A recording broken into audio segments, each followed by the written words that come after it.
بسم اللہ الرحمن الرحیم۔ کتاب قصص القرآن، جلد 4، پارٹ نمبر 7، پیج نمبر 362۔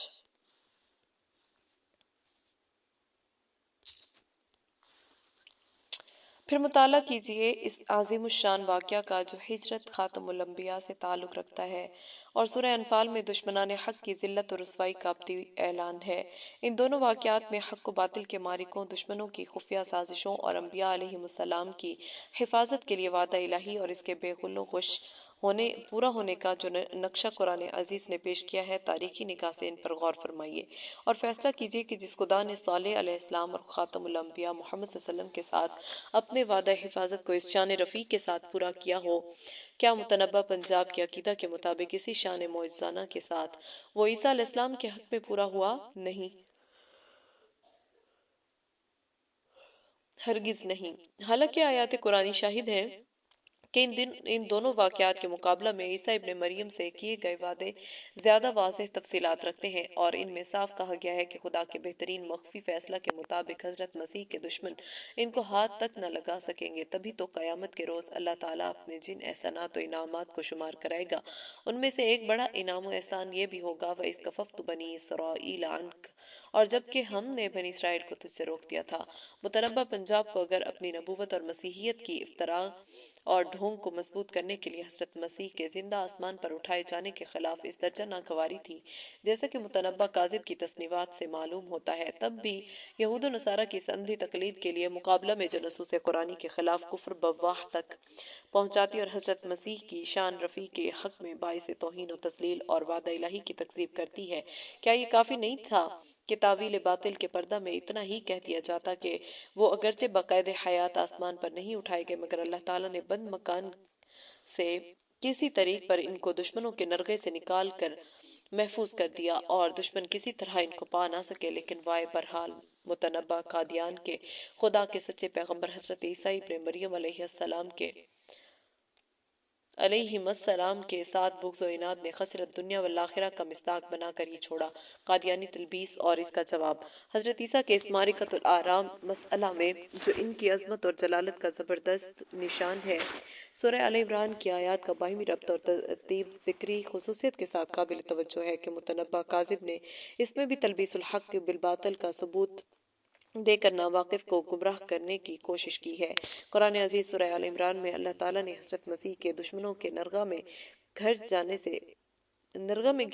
سے متعلق جس تسلی اور وعدہ کا ذکر کیا، اس میں معلوم ہوتا ہے کہ فطری شکل و صورت یہ پیش آئی کہ جب دشمنان دین نے حضرت مسیح کا ایک بند مکان میں محاصرہ کر لیا تو ایک اولو العزم پیغمبر اور خدا برحق کے درمیان تقرب کا جو رشتہ قائم ہے، اس کے پیش نظر قدرتی طور پر حضرت عیسیٰ کو یہ خیال پیدا ہوا کہ اب کیا پیش آنے والا ہے، راہ حق میں جاں سپاری یا قدرت الہی کا کوئی اور کرشمہ۔ اگر دشمنوں سے تحفظ کے لیے کوئی کرشمہ پیش آنے والا ہے، اس کی کیا شکل ہوگی؟ کیونکہ بظاہر کوئی سامان نظر نہیں آتا، اور اگر ہوا بھی تو کیا کچھ مصائب و آلام اٹھانے کے بعد تحفظ جان ہوگا یا دشمن کسی بھی صورت میں قابو نہ پا سکیں گے۔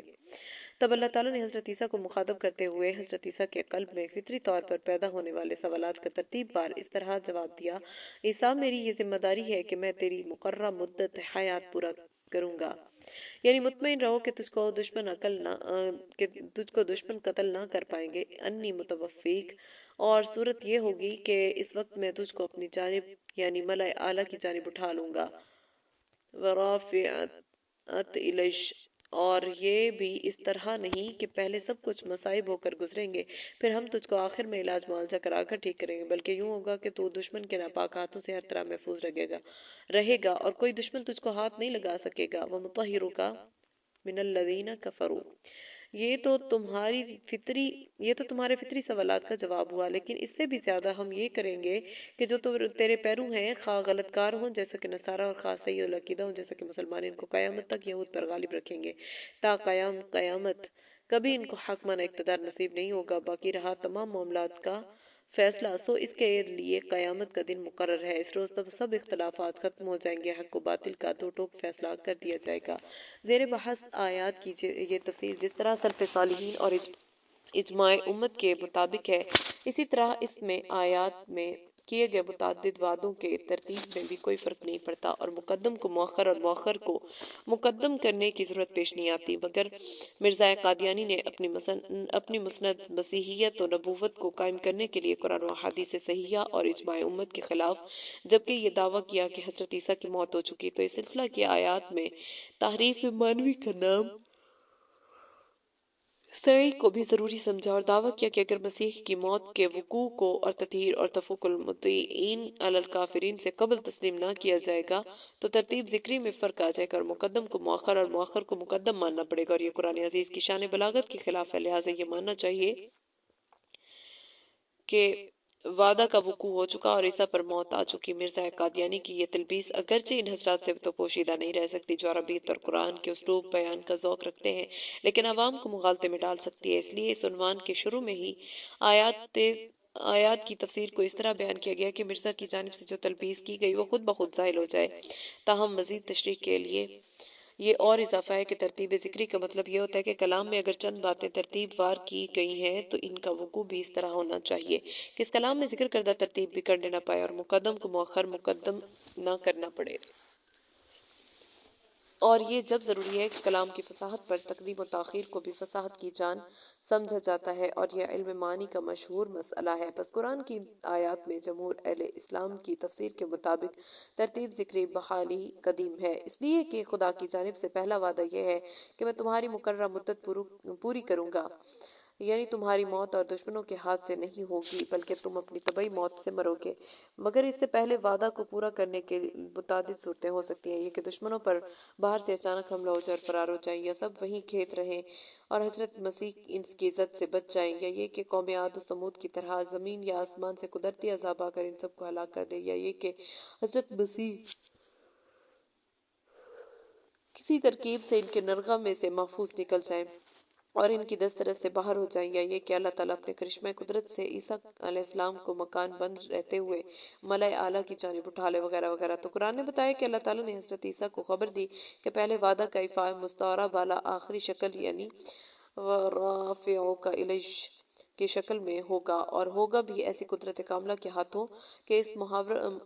محاصرہ کے باوجود دشمن اپنے ناپاک ہاتھ تجھ کو نہیں لگا سکیں گے، میں ان کافروں کے ہاتھوں سے تجھ کو پاک رکھوں گا، وَمُطَهِّرُكَ مِنَ الَّذِينَ كَفَرُوا، اور ان باتوں کے علاوہ یہ بھی ہوگا کہ میں تیرے پیرووں کو تیرے منکروں پر قیامت تک غالب رکھوں گا۔ بہرحال بات کہ یہ تینوں وعدے بالترتیب جب ہی عمل میں آئیں گے کہ پہلا وعدہ اول وقوع پذیر ہو جائے، یعنی تیری موت ان کے ہاتھوں میں نہ ہو بلکہ اپنی مقررہ مدت پر پہنچ کر طبعی موت آئے۔ ان آیات میں پہلے وعدہ کے متعلق یہ نہیں کہا گیا کہ میں اول تجھ کو ماروں گا اور پھر بالترتیب یہ سب امور انجام دوں گا، کیونکہ یہ قول صرف جاہل ہی کہہ سکتا ہے، لیکن جس کو گفتگو کا معمولی بھی سلیقہ ہے وہ ہرگز ایسا کہنے کی جرات نہیں کرے گا، کیونکہ ترتیب ذکری کے لیے یہ تو ہونا چاہیے کہ ان امور کے وقوع میں ایسی صورت نہ پیدا ہو جائے کہ ترتیب میں فرق لا کر تقدیم و تاخیر کا عمل جراحی کرنا پڑے۔ لیکن اگر کوئی شے زمانہ کے امتداد اور طوالت چاہتی ہے اور اس کا آخری حصہ وقوع ان تمام امور کے بعد پیش آتا ہے جو اس کے بعد مذکور تھے، مگر ترتیب ذکری میں مطلق کوئی فرق نہیں آتا، تو ایسی شکل میں اس وقوع کے متاخر ہو جانے سے کسی عالم کے نزدیک بھی کلام کی فصاحت و بلاغت میں نقص واقع نہیں ہوتا، اور نہ اس قسم کے وقوع ترتیبی کا ترتیب ذکری کے ساتھ کوئی تعلق ہوتا ہے۔ بس مسئلہ زیر بحث میں حضرت عیسیٰ کی طبعی موت کا وقوع کبھی بھی ہوا، اس کا ترتیب ذکری سے کوئی مطلق علاقہ نہیں ہے۔ یہاں تو انی متوفیق کہہ کر یہ بتایا گیا کہ دیے گئے متعدد وعدوں میں پہل اور اولیت اس وعدہ کو حاصل ہے کہ تمہاری موت کا سبب یہ یہود بنی اسرائیل نہیں ہوں گے، بلکہ جب بھی یہ مقررہ مدت پوری ہوگی اس طریق پر ہوگی جو عام طور سے میری جانب منسوب کی جاتی ہے، یعنی طبعی موت، اور یہ وعدہ بہرحال باقی تین وعدوں سے پہلے ہی رہا، تبھی تو یہ تینوں وعدے وقوع میں آ سکے، اور اگر کہیں دشمن حضرت مسیح کی موت کا سبب بن گئے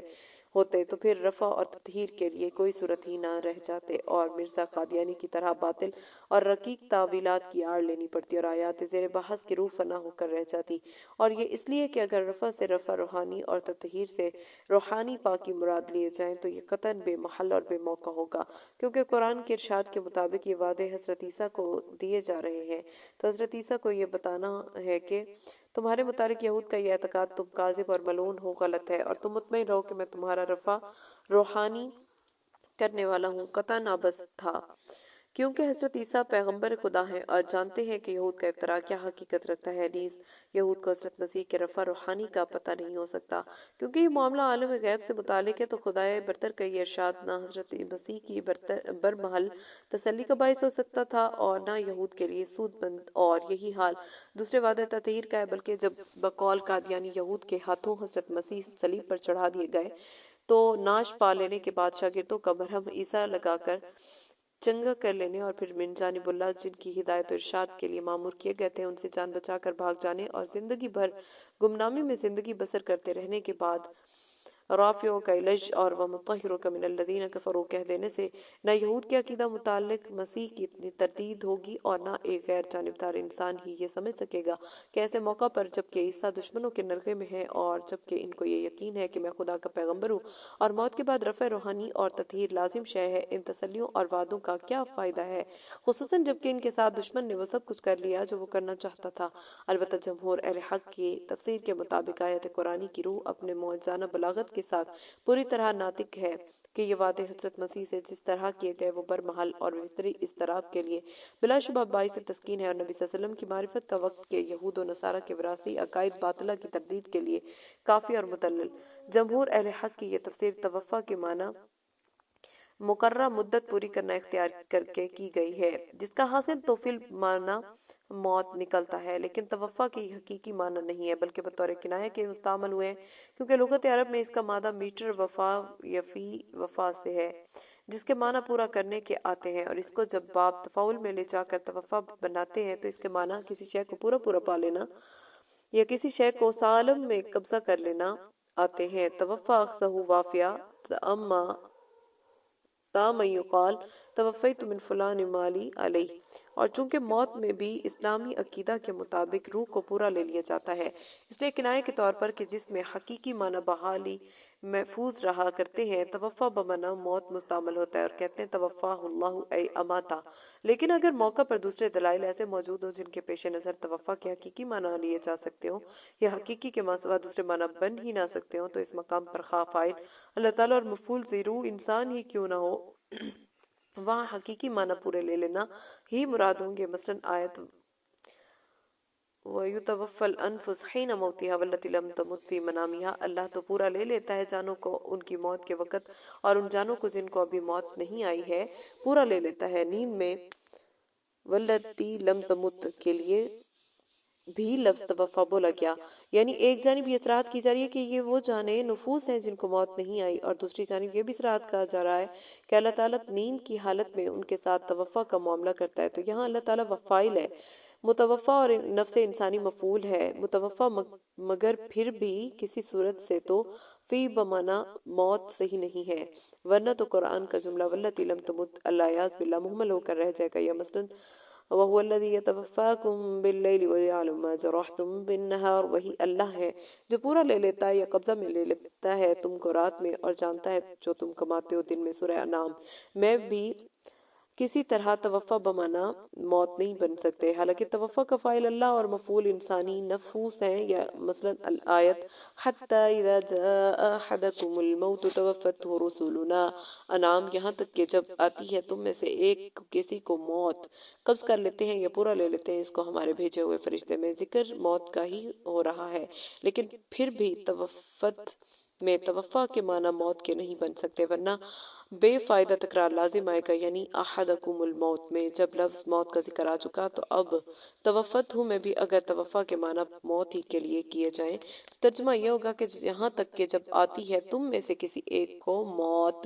موت لے آتے ہیں ہمارے بھیجے ہوئے فرشتے، اور ظاہر ہے کہ اس صورت میں دوبارہ لفظ کا ذکر بے فائدہ ہے، اور کلام فصیح و بلیغ اور معجز تو کیا روزمرہ کے محاورہ اور عام بول چال کے لحاظ سے بھی پست اور لا طائل ہو جاتا ہے۔ البتہ اگر توفع کے حقیقی معنی کسی شے پر قبضہ کرنا یا اس کے پورے لے لینا مراد لیے جائے تو قرآن عزیز کا مقصد ٹھیک ٹھیک ادا ہوگا اور کلام بھی اپنے حد اعجاز پر قائم رہے گا۔ اب ہر ایک عاقل غور کر سکتا ہے کہ یہ دعویٰ کرنا کہ توفع کے حقیقی معنی موت کے ہیں، خصوصاً جب کہ فاعل خدا ہو اور مفعول سے روح، کہاں تک درست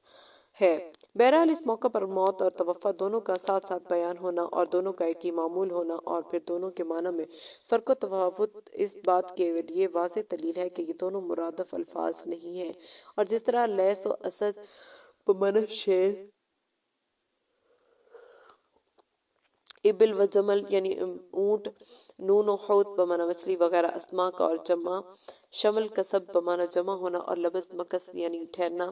اور عطش ظما پیاس، رجوع صغب بمعنی بھوک مصادر کا حال ہے۔ موت اور توفع کے درمیان وہ معاملہ نہیں ہے بلکہ ان کے حقیقی معنی میں نمایاں فرق ہے، اور مثلاً آیت فَامْسِكُوهُنَّ فِي الْبُيُوتِ حَتَّى يَتَوَفَّاهُنَّ الْمَوْتُ، بس روک کے رکھو ان عورتوں کو گھروں میں یہاں تک کہ لے لے ان کو موت میں۔ موت کو فعل اور توفع کو فاعل قرار دیا گیا، اور ہر ایک زبان کی نحو گرامر کا یہ مسئلہ ہے کہ فاعل اور فعل ایک نہیں ہوتے، کیونکہ فعل فاعل سے صادر ہوتا ہے، عین ذات فاعل نہیں ہوا کرتا۔ تو اس سے یہ بخوبی واضح ہو جاتا ہے کہ توفع کے حقیقی معنی موت ہرگز ہرگز نہیں ہے، ورنہ اس کا اطلاق جائز نہیں ہو سکتا۔ ان تین مقامات کے علاوہ سورہ بقرہ کی آیت ثم توفی کل نفس ما کسبت، پھر پورا دیا جائے گا ہر ایک نفس کو جو اس نے کمایا ہے، اور سورہ نحل کی آیت وتوفی کل نفس ما عملت، اور پورا دیا جائے گا ہر نفس کو جو کچھ اس نے کمایا ہے، میں بھی توفع کا فاعل اللہ تعالیٰ اور مفعول نفس انسانی ہے، تاہم یہاں توفع بمعنی موت نہیں بن سکتے، اور یہ بہت واضح اور صاف بات ہے۔ غازی ان آیات میں موجود اس امر کے کہ توفع کا فاعل اللہ تعالیٰ اور اس کا مفعول انسان یا نفس انسانی ہے، پھر بھی یا جمع اہل لغت و تفسیر موت کے معنی نہیں ہو سکتے، خواہ اس کے لیے کہ دلیل اور قرینہ اس معنی کے خلاف ہے، اور یا اس لیے کہ اس مقام پر توفع کے حقیقی معنی پورا لے لینا یا قبض کر لینا کے ماں سوا موت کے معنی کسی طرح بن ہی نہیں سکتے۔ تو مرزا قادیانی کا یہ دعویٰ کہ توفع اور موت مرادف الفاظ ہیں، یا یہ کہ توفع کا فاعل اگر اللہ تعالیٰ اور مفعول انسان یا نفس انسانی ہو تو اس جگہ صرف موت ہی کے معنی ہوں گے۔ دونوں دعوے باطل اور نصوص قرآنی کے قطعاً خلاف ہیں۔ فَهَاتُوا بُرْهَانَكُمْ إِن كُنتُمْ صَادِقِينَ، توفع اور موت یقیناً مرادف الفاظ نہیں ہیں، اور توفع کے حقیقی معنی موت نہیں بلکہ پورا لے لینا یا قبض کر لینا کے ہیں۔ قرآن عزیز سے اس کی ایک واضح دلیل یہ ہے کہ پورے قرآن میں کسی ایک جگہ بھی موت کا فاعل اللہ کے سوا اور کسی کو قرار نہیں دیا گیا، مگر اس کے برعکس توفع کا فاعل متعدد مقامات پر ملائکہ فرشتوں کو ٹھہرایا گیا ہے۔ مثلا سورہ نساء میں ہے ان الذین توفاہم الملائکہ، بے شک وہ لوگ جن کو فرشتوں نے قبض کر لیا یا پورا پورا لے لیا، اور سورہ انعام میں ہے توفتہ رسولنا، قبض کر لیا یا پورا لے لیا اس کو ہمارے بھیجے ہوئے فرشتوں نے، اور سورہ سجدہ میں ہے قل یتوفاکم ملک الموت، اے محمد کہہ دیجئے قبض کرے گا تم کو موت کا فرشتہ۔ سورہ انفال میں ہے ولو تری اذ یتوفی الذین کفروا الملائکہ، اور کاش کہ تو دیکھے جس وقت کے قبض کرتے ہیں فرشتے ان لوگوں کی روح کو جنہوں نے کفر کیا ہے۔ ان تمام پر اگرچہ توفع کنایہ بمعنی موت استعمال ہوا ہے، لیکن پھر بھی چونکہ اس کی نسبت اللہ تعالیٰ کی بجائے ملائکہ اور ملک الموت کی جانب ہو رہی تھی، اس لیے لفظ توفع کا اطلاق کیا گیا اور لفظ موت استعمال نہیں کیا گیا، اور یہ صرف اس لیے کہ موت تو اللہ کا فعل ہے، اور موت کے وقت انسان کا یعنی روح انسانی کا قبض اور اس کا پورا پورا لے لینا یہ فرشتوں کا عمل ہے۔ تو جن مقامات میں یہ بتانا مقصود ہے کہ جب خدا کسی کی اجل پوری کر دیتا اور موت کا حکم صادر فرماتا ہے تو اس کی صورت عمل کیا پیش آتی ہے، ان مقامات میں موت کا اطلاق ہرگز موضوع نہیں تھا، بلکہ توفع کا لفظ ہی اس حقیقت کو ادا کر سکتا تھا۔ موت اور توفع کے درمیان قرآنی اطلاقات کے پیش نظر ایک بہت بڑا فرق یہ بھی ہے کہ قرآن عزیز نے جگہ جگہ موت اور حیات کو تو مقابل ٹھہرایا ہے، لیکن توفع کے کسی ایک مقام پر بھی حیات کا مقابل قرار نہیں دیا۔ مثلا سورہ ملک میں ہے هو الذی خلق الموت والحیات، خدا ہی وہ ذات ہے جس نے پیدا کیا موت کو اور زندگی کو، اور سورہ فرقان میں ہے وَلَا يَمْلِكُونَ مَوْتًا وَلَا حَيَاةً، اور وہ نہیں مالک ہے موت کے اور نہ حیات کے، اور اسی طرح ان دونوں کے مشتقات کے مقابل ٹھہرایا ہے۔ مثلا کیف تحیی الموتى بقرہ ویحیی الارض بعد موتها روم فاحیا به الارض بعد موتها بقرہ، نحل جاثیہ واحیی الموتى باذن اللہ آل عمران وهو یحیی الموتى شورى وغیرہ ذالک کثیرہ۔ البتہ توفع کے حقیقی معنی میں چونکہ یہ وسعت موجود ہے کہ اسلام کے نقطۂ نظر سے موت کی جو حقیقت ہے بطریق کنایہ، اس پر بھی حسب موقع اس کا اطلاق ہو سکتا ہے، تو یہ استعمال اور اطلاق بھی جائز ٹھہرا اور اس میں کسی کو بھی اختلاف نہیں۔ توفع کے معنی کی اس مفصل تشریح و توضیح کا حاصل یہ ہوا کہ لغت عرب اور قرآنی اطلاقات دونوں اس کے شاہد ہیں کہ توفع اور موت دونوں کے حقیقی معنی میں اور دونوں کے اطلاقات میں بھی واضح فرق ہے اور دونوں مرادف الفاظ نہیں ہیں، خواہ توفع کا فاعل اللہ تعالیٰ اور مفعول انسان اور روح انسانی ہی کیوں نہ ہو۔ مگر اسلامی نقطہ نظر سے چونکہ موت ایک ایسی حقیقت کا نام ہے جس پر بطریق توسع اور کنایہ توفع کا اطلاق کیا جا سکے، پس جس مقام پر قرینہ اور محل استعمال کا تقاضا یہ ہوگا کہ وہاں توفع بول کنایہ تن موت کے معنی لیے جانے چاہیے تو اس جگہ موت کے معنی مراد ہوں گے، لیکن اس کے برعکس اگر دلیل قرینہ اور محل استعمال حقیقی معنی کا متقاضی ہے تو اس جگہ وہی معنی مراد ہوں گے اور انہی کو مقدم سمجھا جائے گا، خواہ کنائی معنی وہاں قطعاً نہ بن سکتے ہوں، خواہ بن سکتے ہوں مگر محل استعمال اور دوسرے دلائل اس کو مرجوع یا ممنوع قرار دیتے ہوں۔ یہی وہ حقیقت ہے جس کو بنظر غائر مطالعہ کرنے کے بعد لغت کے مشہور امام ابو البقاء نے یہ تصریح کی ہے کہ عوام میں توفع کے معنی اگرچہ موت کے سمجھے جاتے ہیں مگر خاص کے نزدیک اس کے معنی پورے لے لینا اور قبض کرنا ہے۔ فرماتے ہیں التوفى الأماتة وقبض الروح وعليه استعمال العامة والاستقاء وأخذ الحق وعليه استعمال البلغاء۔ الحاصل سورہ مائدہ کی آیت میں اگر حقیقی معنی مراد ہوں جیسا کہ جلیل القدر علماء تفسیر و لغت نے اختیار کیے ہیں، تب بھی مرزا قادیانی کے علی الرغم آیات زیر بحث کا میں تجھ کو پورا پورا لے لینے والا ہوں یا تجھ کو قبض کرنے والا ہوں، اور صورت یہ ہوگی کہ میں تجھ کو اپنی جانب ملائے اعلیٰ کی جانب اٹھا لینے والا ہوں اور تجھ کو دشمنوں کے ناپاک ہاتھوں سے پاک رکھنے والا ہوں۔ یعنی جب شروع میں یہ بتایا کہ تجھ کو قبض کر لیا، مثلا ایک یہ کہ موت آ جائے اور روح کو قبض کر لیا جائے اور پورا پورا لے لیا جائے یا پورا لے لیا جائے گا، اور دوسری یہ کہ زندہ ملائے اعلیٰ کی جانب اپنی جانب اٹھا لیا جائے گا، تو یہاں کون سی صورت پیش آئے گی؟ بس اس کو صاف کرنے کے لیے کہا گیا کہ دوسری شکل اختیار کی جائے تاکہ دشمنوں کی سازشوں کے مقابلہ میں معجزانہ تدابیر کے ذریعہ وعدہ الہی کا عظیم الشان مظاہرہ ہو جائے اور توفع اور رفع ہو جانے پر نتیجہ یہ نکلے کہ ذات اقدس کافروں کے ہاتھ سے ہر طرح محفوظ ہو جائے، اور اس طرح وعدہ ربانی و مطہروں کا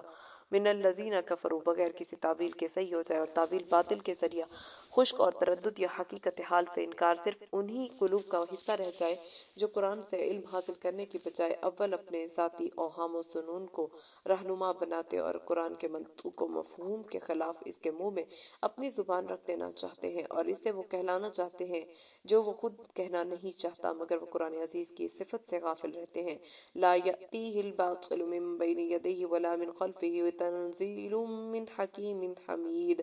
اس قرآن کے آگے سے اور نہ اس کے پیچھے سے کسی جانب سے بھی باطل نہیں پھٹک سکتا، یہ اتارا ہوا ہے ایسی ہستی کی جانب سے جو حکمت والی خوبیوں والی ہے۔ متنبہ پنجاب کو جب قرآن عزیز کی ان نصوص سے متعلق تحریف مانوی میں ناکامی ہوئی اور خسران کے سوا کچھ ہاتھ نہ آیا تو مجبور ہو کر قرآن عزیز کے اطلاقات احادیث صحیحہ کی اطلاعات اور اجماع امت کے فیصلہ کو پس پشت ڈال کر فلسفہ کی آغوش میں پناہ لینے کا ارادہ کیا اور اپنی تصانیف میں یہ حرزہ سرائی کی کہ اگر حضرت مسیح آسمان پر زندہ اٹھا لیے گئے تو یہ عقل کے خلاف ہے، اس لیے کہ کوئی مادی جسم ملائے اعلیٰ تک پرواز نہیں کر سکتا اور گر بھی جاتا تو اتنی طویل مدت کیسے زندہ ہے، اور وہاں کھانے پینے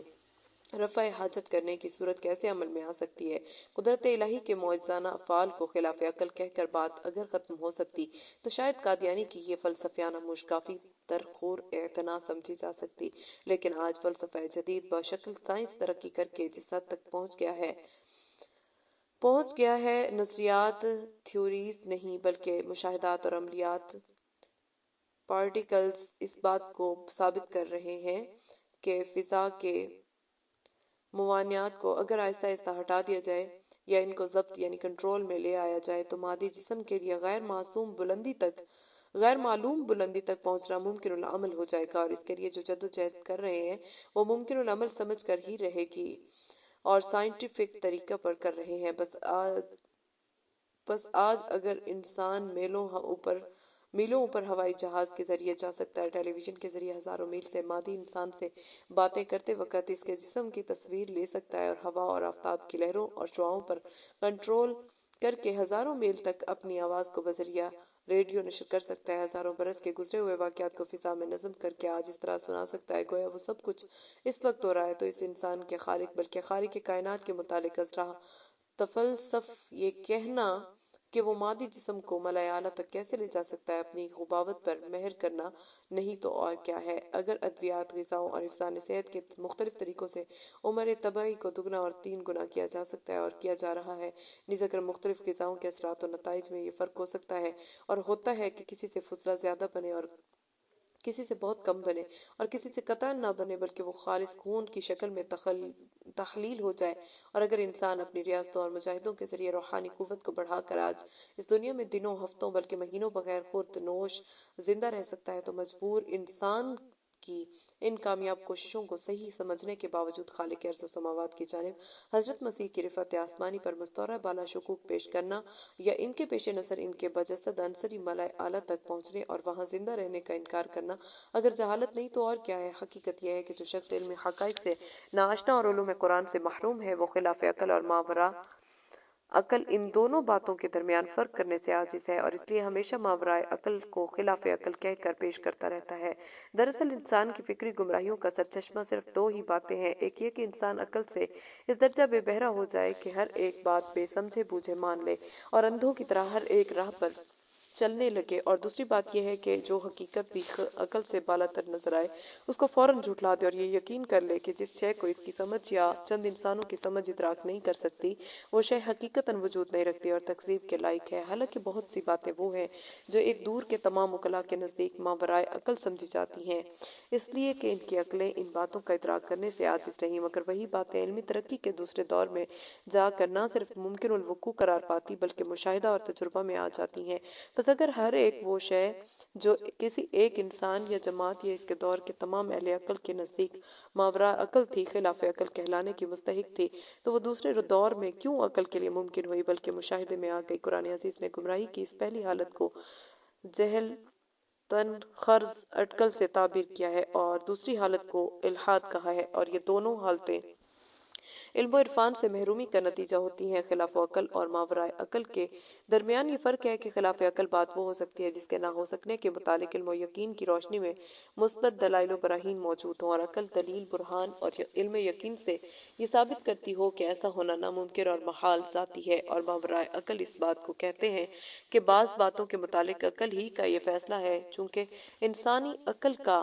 ادراک ایک خاص حد سے آگے نہیں بڑھتا اور حقیقت اسی حد پر ختم نہیں ہو جاتی، لہٰذا ہر وہ بات جو عقل کے احاطہ میں نہ آ سکتی ہو مگر اس کے انکار پر علم و یقین کے ذریعہ برہان و دلیل بھی دی جا سکتی ہوں، تو ایسی بات کو خلاف عقل نہیں بلکہ ماوراء عقل کہیں گے۔ خلاف عقل اور ماوراء عقل کے درمیان امتیاز ہی کا یہ نتیجہ ہے کہ جن چیزوں کو کل کی دنیا میں عام طور پر خلاف عقل کہا جاتا رہا ان کو اہل دانش و بینش نے خلاف عقل نہ سمجھتے ہوئے موجودہ دور میں ممکن بلکہ موجود کر دکھایا، اور کل یہی عقل کی ترقی آج کی بہت سی ماوراء عقل باتوں کو احاطہ عقل میں لا سکے گی، اور نامعلوم یہ سلسلہ کب تک جاری رہے گا۔ بس جو شخص حضرت عیسیٰ کے بجسد عنصری رفع الی السماء کا اس لیے منکر ہے کہ عقلی فلسفہ اس کا انکار کرتا ہے، تو اس کا یہ دعویٰ برہان الدلیل اور علم و یقین کی جگہ محض جہل، ظن، اٹکل کے ماتحت ہے، اور ایسے حضرت کے لیے پھر عالم غیب کی تمام ورائے عقل باتوں مثلاً وحی، فرشتہ، جنت، جہنم، حشر، معاد، معجزہ وغیرہ تمام باتوں کو خلاف عقل کہہ کر جھٹلا دینا چاہیے۔ قرآن عزیز نے انہی جیسے منکرین حق کے متعلق صاف صاف مکذبین کا لقب تجویز کر دیا جائے، بل کذبوا بما لم يحيطوا بعلمه ولما يأتهم تأویلہ كذلك كذب الذين من قبلهم فانظر كيف كان عاقبة الظالمین۔ یونس 12:11 رکوع نمبر 4۔ نہیں، یہ بات نہیں ہے جیسا کفار کہتے ہیں، اصل حقیقت یہ ہے کہ جس بات پر یہ اپنے علم سے احاطہ نہ کر سکے اور جس بات کا نتیجہ بھی پیش نہیں آیا اس کے جھٹلانے پر آمادہ ہو گئے، ٹھیک اسی طرح انہوں نے بھی جھٹلایا تھا جو ان سے پہلے گزر چکے ہیں، تو دیکھو ظلم کرنے کا کیسا انجام ہو چکا ہے۔ آیت میں کہہ کر جس حقیقت کا اعلان کیا گیا ہے، یعنی انسان کی عقل جس بات کا ادراک نہ کر سکے اس کو دلیل و برہان اور علم یقین کے بغیر ہی جھٹلا دینا اور صرف اس بنا پر انکار کر دینا کہ یہ بات ہماری سمجھ سے بالاتر ہے، اس کی ایک نظیر مرزا قادیانی کا وہ انکار ہے جو حضرت عیسیٰ علیہ السلام کے رفع السماء سے متعلق ہے، اور اس کے خلیفہ مسٹر لاہوری کی مشکافیاں بھی اسی بے دلیل انکار و جحود کا شعبہ ہیں۔ اس اربع کو بھی کمزور سمجھ کر متنبع پنجاب نے پھر رخ بدلا اور یہ دعویٰ کیا کہ اس موقع کے علاوہ قرآن کے کسی مقام سے یہ ثابت نہیں ہو سکتا کہ رفع سے رفع روحانی کے ماسوا کوئی معنی لیے گئے ہیں، یعنی مادی شے کی جانب رفع کی نسبت کی گئی ہو، لہٰذا اس مقام پر بھی رفع روحانی کے علاوہ معنی لینا قرآن کے اطلاق کو استعمال کے خلاف ہے۔ مگر متنبع کاذب کا یہ دعویٰ اول تو بنیاداً ہی غلط ہے، کیونکہ اگر کسی لفظ کے محل استعمال سے یا قرآن ہی کی دوسری نصوص سے ایک معنی متعین ہے، تب یہ سوال پیدا کرنا کہ یہی استعمال دوسرے کسی مقام پر جب تک ثابت نہیں ہوگا قابل تسلیم نہیں، حد درجہ کی نادانی ہے۔ توقع یہ کہ دلیل سے یہ ثابت نہ کر دیا جائے کہ لغت عرب میں اس لفظ کا اس معنی میں استعمال جائز ہی نہیں، اور اگر اتمام حجت کے طور پر اس قسم کے لچر سوال یا دعوے کو قابل جواب یا لائق رد سمجھا ہی جائے تو سورہ نازعات کی یہ آیت کافی و وافی ہے۔ أَأَنْتُمْ أَشَدُّ خَلْقًا أَمِ السَّمَاءُ بَنَاهَا رَفَعَ سَمْكَهَا فَسَوَّاهَا، اے افراد نسل انسانی، خلقت اور پیدائش کے لحاظ سے کیا تم